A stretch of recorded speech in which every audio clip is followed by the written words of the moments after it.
ce geste de toi viendra mon secours. Viens semer dans mon âme le grain de l'amour. Je traverse un désert et je meurs de soif. Montre-moi le mystère qui garde la foi. Bonjour, bienvenue à votre émission La Victoire de l'amour en ce mardi 14 janvier 2025. J'espère que vous allez bien chez vous. On rejoint tout de suite pour sa chronique Luc Faneuf et pour l'homélie, ce sera le Père Gauthier.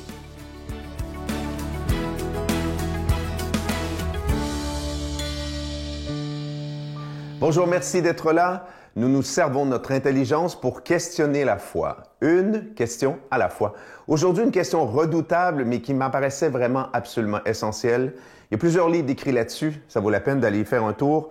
La science est-elle compatible avec la foi en Dieu ou au contraire? Est-ce que la foi est en opposition avec la science? Est-ce qu'on peut penser à un mariage entre les deux? Vous savez, on vit dans une époque, évidemment, une époque qui est scientifique, depuis au moins 300 ans.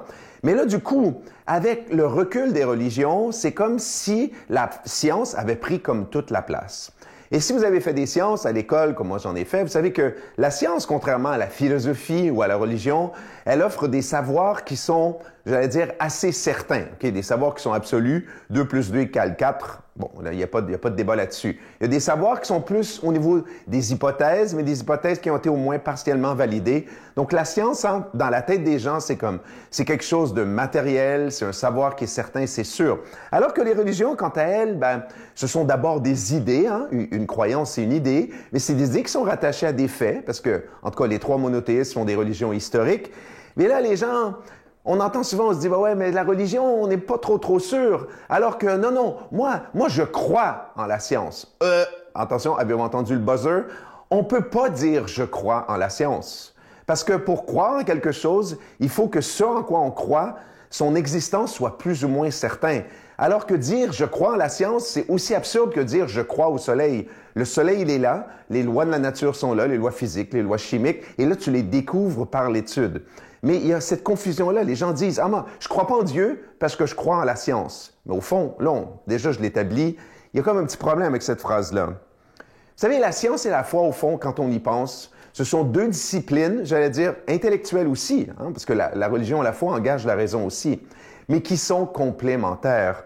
La science, évidemment, elle étudie le réel, le comment des choses, à travers toutes sortes d'outils absolument extraordinaires qui apparaissent chaque année aussi pour affiner notre connaissance du monde matériel, du monde physique. Et puis la science, c'est extraordinaire aussi parce que la science, elle va elle va montrer, oui, elle va aussi prouver comment est-ce que le cosmos, l'univers, l'être humain, comment cela a été, j'allais dire, fait et porté et mu comme dans mouvement par une intelligence absolument sublime. Et cette organisation du cosmos, cette intelligence dans le cosmos, elle pointe vers quoi? Elle pointe vers une intelligence suprême qui aurait ordonné les choses. Parce que sinon, on serait obligé de dire, cette intelligence-là fantastique qu'on voit à l'œuvre dans toutes les lois scientifiques serait le fruit du hasard. Puis là, le hasard, on le sait bien, c'est un concept un petit peu flou. Alors qu'on voit bien que les sciences, d'une certaine façon, nous amènent presque au pied de Dieu. Parce que les sciences nous amènent des questions, nous amènent des réponses, puis on réalise que finalement, ça prend des réponses à ces questions-là. Vous savez quoi? Contrairement à ce qu'on peut entendre, il y a énormément de scientifiques qui croient en Dieu. L'inventeur de la théorie du Big Bang, qui est à l'origine de l'univers, alors ce point était un prêtre. Un paquet de scientifiques, même Einstein, dans une partie de sa vie, la deuxième partie, est un croyant aussi. Donc, vous voyez, un peu de science éloigne de Dieu, beaucoup de science y ramène. Vous savez quoi aussi? Pour ceux et celles qui disent que la science, moi je crois à la science, je crois pas en religion. Excusez-moi, les sciences ont jamais prouvé, attention, que Dieu n'existe pas. Donc, on le voit, plus on réfléchit, plus on réalise que la science et la religion sont deux sciences complémentaires qui s'éclairent l'une de l'autre. Mais la religion répond au pourquoi de la vie. Notre Père qui es aux cieux, Que ton nom soit sanctifié, que ton règne vienne, que ta volonté soit faite sur la terre comme au ciel. Donne-nous aujourd'hui notre pain de ce jour. Pardonne-nous nos offenses, comme nous pardonnons aussi à ceux qui nous ont offensés. Et ne nous laisse pas entrer en tentation, mais délivre-nous du mal, car c'est à toi qu'appartiennent le règne, la puissance et la gloire pour les siècles des siècles. Amen. La Victoire de l'amour vous invite à célébrer 30 ans d'amour au Centre Vidéotron de Québec le 24 mai 2025 de 13h à 17h. Avec Mélissa Bédard, Patrick Normand, Nathalie Laure, Guylaine Tanguay et la présence exceptionnelle de Michel Thor. Témoignages et conférences avec Sœur Angèle, Dominique Bertrand, David Bernard, Christine Michaud, Martin Larocque, Claire Jacques, Victor et l'équipe de la Victoire de l'amour. Billets en vente maintenant sur lavictoiredelamour.org.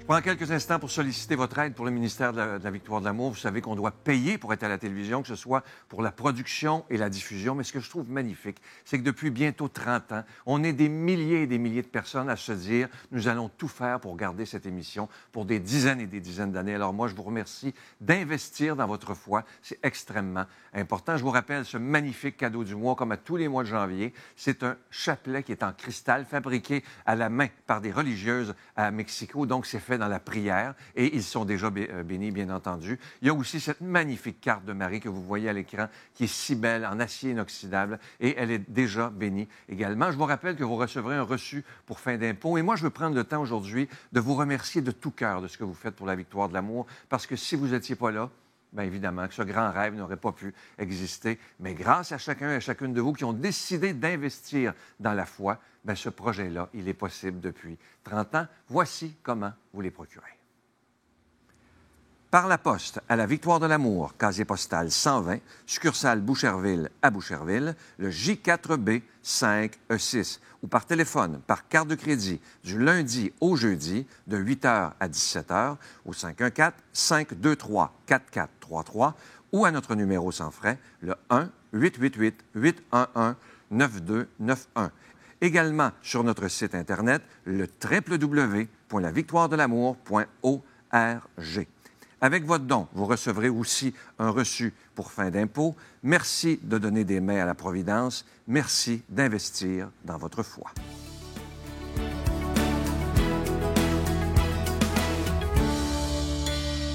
Mon Dieu, donnez-moi la sérénité d'accepter les choses que je ne peux changer, le courage de changer les choses que je peux et la sagesse d'en connaître la différence. Amen.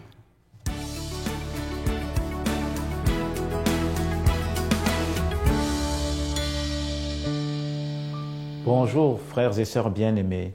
L'évangile qui nous est proposé aujourd'hui est l'évangile selon saint Marc, au chapitre 1, versets 21 à 28. Et dans cette péricope de l'évangile, nous voyons Jésus qui enseigne et guérit avec autorité. Et c'est intéressant parce que Jésus arrive dans une synagogue et commence à enseigner. Et après, parce qu'il enseigne avec autorité, il y a la manifestation d'un homme possédé. Et là, nous avons comme une multitude d'enseignements qui nous est donné. Le premier enseignement, c'est que le Seigneur Jésus enseigne. Enseigner. Et il enseigne avec autorité, c'est-à-dire son enseignement permet aux gens de se retrouver. Son enseignement permet aux gens de reprendre conscience de la grandeur qu'ils ont. Car la véritable tâche d'une autorité, c'est de permettre à ceux qui sont inférieurs à lui de pouvoir les élever.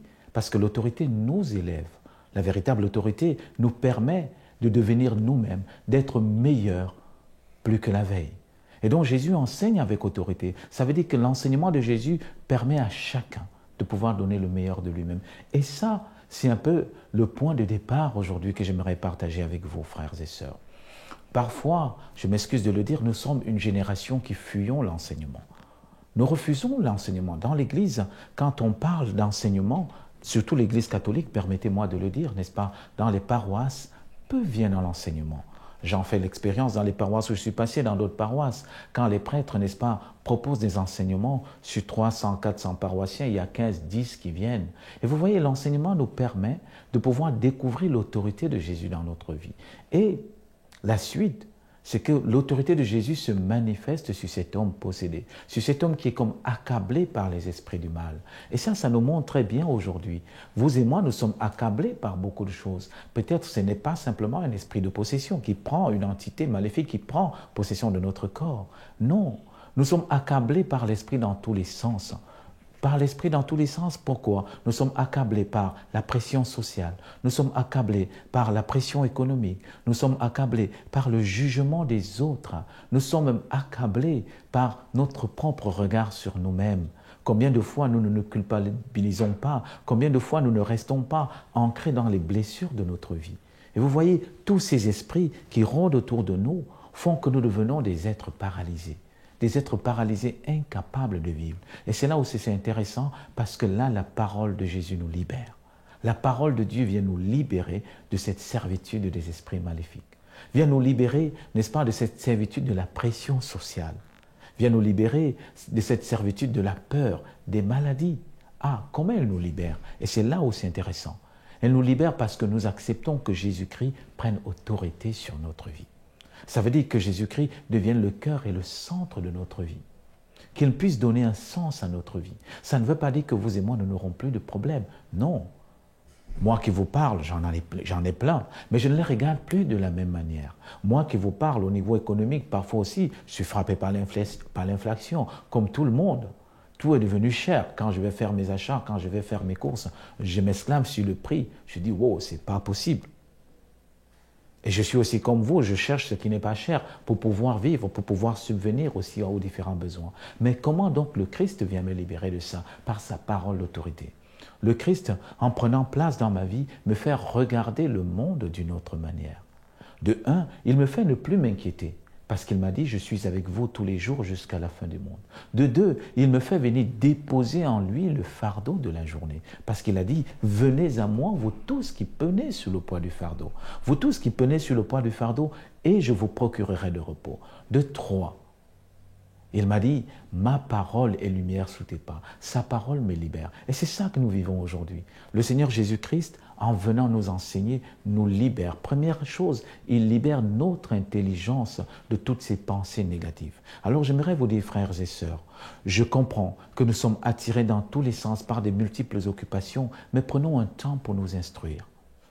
Prenons un temps pour nous instruire au niveau de la vie chrétienne. Car il est dit dans Osée, « Mon peuple meurt faute de connaissance ». Alors demandons cette grâce aujourd'hui au Seigneur Jésus-Christ, qu'il nous aide, qu'il vienne nous libérer par sa parole d'autorité, qu'il nous aide à retrouver le sens de notre vie, mais surtout qu'il nous libère de tout ce qui nous préoccupe, de tous ces esprits qui veulent nous garder enfermés dans la solitude. Et aujourd'hui, que le Seigneur Jésus-Christ vous bénisse, qu'il vous garde et vous protège, le Père, le Fils et le Saint-Esprit.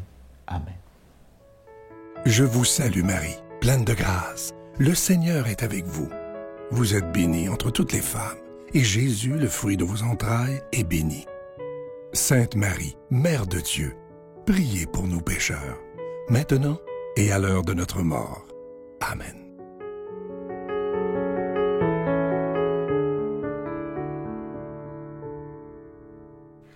Vous le savez, Mère Teresa a fondé une communauté qui prenait soin des malades et des mourants, et cette communauté avait de très nombreux besoins.